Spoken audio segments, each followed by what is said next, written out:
Dear parents, आज मैं आपको ऑटिज़म के बारे में बताने वाली हूँ। ये ऑटिज़म है क्या? ऑटिज़म ये एक ऐसी लर्निंग डिसेबिलिटी है जहाँ पे जो लर्निंग कैपेसिटी होती है जनरल नॉर्मल बच्चों में, उनमें ऑटिज़म के बच्चों में वो नहीं होती है। पर ये होता क्यों है? अगर आप जनरल बच्चों का देखोगे तो they are living in the present moment. अगर आप छोटे बच्चों को 1.5, 2, पौने 2 साल, 2.25, 2.5, 3 साल, उनकी जो भी एज अप्रोप्रिएट है बच्चे, उनको आप कुछ एक्टिविटी देते हो तो वो एक्टिविटी करने के लिए तुरंत रेडी हो जाते हैं और they are also enjoying whatever they are doing, और उनको बहुत मज़ा आता है। लेकिन यही अगर हम ऑटिज़म बच्चों को दें तो वो बिल्कुल भी जो भी नई एक्टिविटी है उनको वो करने के लिए बिल्कुल भी अच्छा नहीं लगता है।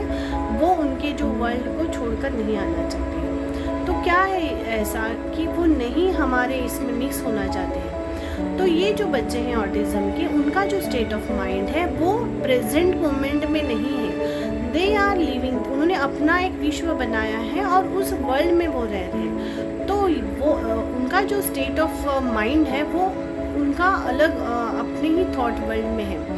तो क्या कर सकते, तो उन्हें इस प्रेजेंट मोमेंट में लाने के लिए जो हमें हेल्प हो जाती है वो है जो डेली रूटीन में हम उनकी जो एक्टिविटीज़ सेट करते हैं, फिर उनका हम जो शेड्यूल बनाते हैं, उस शेड्यूल के जो भी रूल्स होते हैं वो उनको हम जब बताना स्टार्ट करते हैं तो उस वक्त वो बहुत टेंट्रम शुरू करते हैं, क्योंकि उनको अपने थॉट वर्ल्ड से, उनको जिसमें अच्छा लग रहा है उनसे उनको बाहर आना नहीं है। तो वो बहुत ही ज़्यादा शोर शराबा, बहुत इतना रोते हैं, चिल्लाते हैं। तो इस वक्त आपको क्या करना चाहिए एज अ पेरेंट? आपको उनको प्रेजेंट मोमेंट में लाना बहुत ज़रूरी है और इसीलिए आपको मैक्सिमम टाइम उनको एक्टिविटीज़ में ही इन्वॉल्व करना है। फिर पर्सनल आप बैठकर उनके साथ एक्टिविटी करो या फिर आप जो भी काम कर रहे हो उनको भी उस काम में इन्वॉल्व करो और उनको भी बोलो करने के लिए। तो ये सारा जो भी एक्टिविटीज़ होता है ये इसमें उनका आई हैंड, फिजिकल मूवमेंट, ये सब बहुत मायने रखता है। तो मैक्सिमम उनका जो आई हैंड कोऑर्डिनेशन है वैसे सारे एक्टिविटीज़ आप उनको करवाइए। बहुत सारे पेरेंट्स से जब मैं मिली और मैंने सबको पूछा कि क्या आपने इनको मोबाइल, टीवी, स्क्रीन टाइम दिया था? Screen time doesn't mean only mobile. Screen time में mobile, laptop, desktop, then television, ये सारा जो भी है स्क्रीनिंग टाइम में आता है, स्क्रीन में आता है। तो मैक्सिमम तो 90% एंड अबाउ लोगों का तो आंसर यस ही रहा। थोड़े से जो थे उन्होंने कहा कि हमने तो मोबाइल टीवी नहीं दिखाया है, लेकिन अगर आपने दिखाया भी नहीं, उन्होंने लिया भी नहीं, अगर लेकिन आपके घर में बहुत ज़्यादा टीवी, मोबाइल्स चालू है तो भी उनका उस पर ध्यान जा रहा है, तो भी वो एक कारण बन सकता है। उनमें कुछ ऐसे ऑलरेडी कुछ ट्रिगर होते ही हैं कि जो इस मोबाइल, टीवी के वजह से, जो भी स्क्रीनिंग टाइम है उसके वजह से एक्टिवेट हो जाता है। तो मैं ये सिर्फ ऑटिज़म बच्चों के लिए नहीं कह रही हूँ, ये मैं जनरल सारे बच्चों के लिए कह रही हूँ। I am requesting to all parents कि प्लीज़ आप टीवी, मोबाइल, स्क्रीनिंग टाइम अपने बच्चों का बहुत, मतलब अगर आपको देना ही है उनको स्क्रीनिंग टाइम तो ऐसा हाफ एन आवर, 1 आवर दो कि जिसमें आप उनके साथ बैठो और उनको आप इंस्ट्रक्शन जो भी चल रहा है टीवी में आप उनके साथ वो एंजॉय करो, उनके साथ इंटरेक्शन में रहो। आप बस उनको ऐसे ही मत दो। ये मुझे रिक्वेस्ट है सारे ही पेरेंट के लिए। और जो ऑटिज़म बच्चों के लिए, उनके लिए तो खास ये है कि बिल्कुल भी उनको स्क्रीनिंग टाइम नहीं देनी है, उनको ज़ीरो करना है। और जैसे उनकी आदत छूट जाएगी उनको भी इंटरेस्ट नहीं रहेगा, लेकिन उसी वक्त उनको एक्टिविटी में बिज़ी कर दीजिए। क्योंकि अगर टीवी, मोबाइल उनका पूरा बंद कर रहे हैं और उनके पास कुछ और काम नहीं है तो they will do so many tantrum, मतलब इतना चिल्लाएंगे कि उनको वो सहन नहीं कर पाएंगे। जो भी उनका थॉट वर्ल्ड का मतलब उनको जो जिसमें अच्छा लग रहा है, अगर वही सोर्स अपने बंद कर दिया तो उनको अच्छा नहीं लगेगा। तो उस टाइम आपको मैक्सिमम उनको एक्टिविटीज़ हैंड ओवर करनी है, और एक्टिविटीज़ में मैक्सिमम आप उनको फिज़िकल एक्सरसाइज वाले आप एक्टिविटीज़ दे सकते हैं जिसमें पूरी की पूरी उनकी बॉडी मूवमेंट हो रही है, प्लस आई हैंड कोऑर्डिनेशन वाले एक्टिविटीज़ दे सकते हैं जिसमें उनका कंसंट्रेशन बहुत बढ़ेगा और they will start living into a present moment. उनका प्रेजेंट मोमेंट में आना बहुत ज़रूरी है। जितना जल्दी वो प्रेजेंट मोमेंट में आकर रहना सीख लेंगे, उतना जल्दी उनका जो बिहेवियर है, उनका जो इंस्ट्रक्शन पैटर्न है, आई कांटेक्ट है, रिस्पॉन्स टू नेम है, ये पूरा का पूरा उनका आपको चेंज उसमें नज़र आ जाएगा। मेरे पास जब बच्चे आए मेरे जो इंस्टीट्यूट में, तो मैंने भी सब पेरेंट्स को भी यही कहा, और मैंने उन बच्चों के जब भी मेरे पास आते थे तो उनको मैक्सिमम ऐसी एक्टिविटीज़ वगैरह देते थे जिसमें मैक्सिमम टाइम उनका fully eye contact, response to name and behaviour correction, ये बहुत ज़्यादा ज़रूरी है बिहेवियर करेक्शन। क्योंकि अगर बच्चा डिनायल में है, उसको अपने थॉट वर्ल्ड के बाहर आना ही नहीं है, तो अब कितना भी एक्टिविटी के लिए बैठा वो बच्चा देखेगा ही नहीं, वो बस रोता रहेगा रोता रहेगा रोता रहेगा, और बस आप थेरेपी के लिए जाओगे और फिर रिटर्न आओगे और बोलेंगे कि आपका तो बच्चा रोता है। तो फर्स्ट उसका जो एक्टिविटी करने के लिए, उसको रेडी करने के लिए जो माइंडसेट चाहिए, उस पर काम करना बहुत ज़्यादा ज़रूरी है। इसके लिए मैं आप पेरेंट को भी बोलती हूँ, जो एक्टिविटी करने के लिए आप बिठाओगे और अगर वो बच्चा नहीं कर रहा है तो आपको ज़बरदस्ती उससे वो एक्टिविटीज़ करवानी है। एक बार, दो बार, तीसरी बार, चौथी बार उसको खुद से ही इंटरेस्ट आना स्टार्ट हो जाएगा। लेकिन इस प्रोसेस में जो उसका रोना धोना है, उसको आपको पेशेंटली हैंडल करना है, और इन बच्चों को बिल्कुल भी आपको मारना नहीं है, because they are not aware कि उनके साथ क्या हो रहा है। अगर इतना उनको पता होता था तो वो ऐसे बिहेव नहीं करते थे।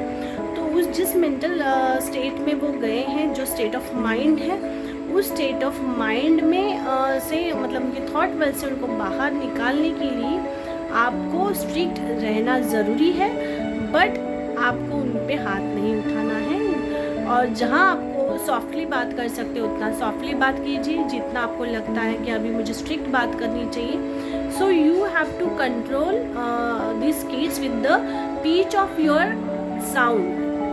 मेरे यहाँ पे भी जो बच्चे आते हैं, मैं सॉफ्टली बात करते हैं, मेरे ट्रेनर्स भी उनसे सॉफ्टली बात करते हैं, बट जब भी उनका बिहेवियर करेक्शन का टाइम आता है, जब भी वो हम बताए हुए रूल्स या हमने जैसे कहा है कि आपको ये करना है, ये टैंट्रम नहीं करना है, या आपको यहाँ डिस्ट्रैक्शन मतलब यहाँ वहाँ नहीं देखना है, तो तब हम हमारा जो पिच होता है वो बहुत हाई होता है, हम बहुत थोड़ा सा हाई पिच कर लेते हैं, तो उनको वो डिफरेंस पता चलता है कि अभी मैम को गुस्सा आया है, अभी मैम बहुत डांटने वाली है, तो इतना अंडरस्टैंडिंग लेवल भी उनका फिर बढ़ जाता है।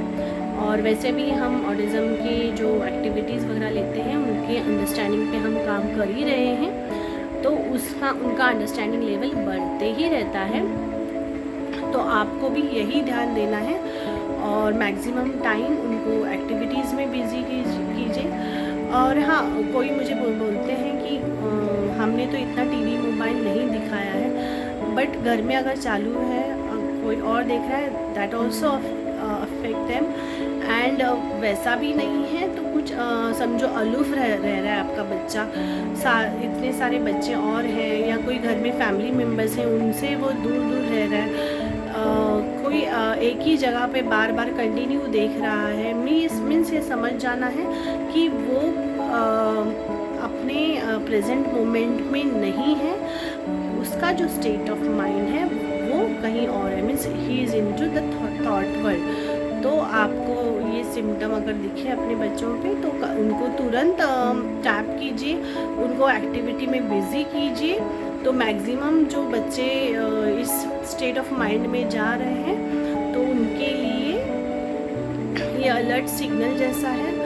तो और टीवी मोबाइल तो है ही एक रीज़न, लेकिन वो नहीं है। तो उसके बाद जो भी उनमें जो दिखता है, कंटिन्यू एक ही बात करनी है, एक ही एक्टिविटी करनी है, ये सब अगर आपको दिखता है, अलूफ रहना, तो ये सब जो व्हील्स होता है उसको देखते रहना, मतलब कोई एक एक्टिविटी उनको इतनी अच्छी लगती है, कंटिन्यू वो देखते हैं और ऐसे देखते हैं जैसे पूरे के पूरे उसमें तल्लीन हो गए हैं। तो अगर आपके बच्चों में आपको ऐसे कुछ दिख रहा है तो आपको उनको उस स्टेट ऑफ माइंड से तुरंत हाथ उनको बोलना है कि चलो बाबा इधर आ जाओ, अब हम एक्टिविटी करेंगे। तो आप अब बहुत सतर्क रहिए, क्योंकि अभी जो डिजिटल वर्ल्ड है ये बहुत ही डेंजरस है, क्योंकि यहाँ पे पता नहीं चल रहा है कि हम कितना टाइम स्क्रीनिंग पे हैं। हम बड़े बच्चों को इतना अफेक्ट कर रहा है, तो छोटे बच्चों का तो छोड़ ही दो। और ब्रेन का जो काम करने का जो स्पीड है वो बहुत ही हैम्पर हो रहा है।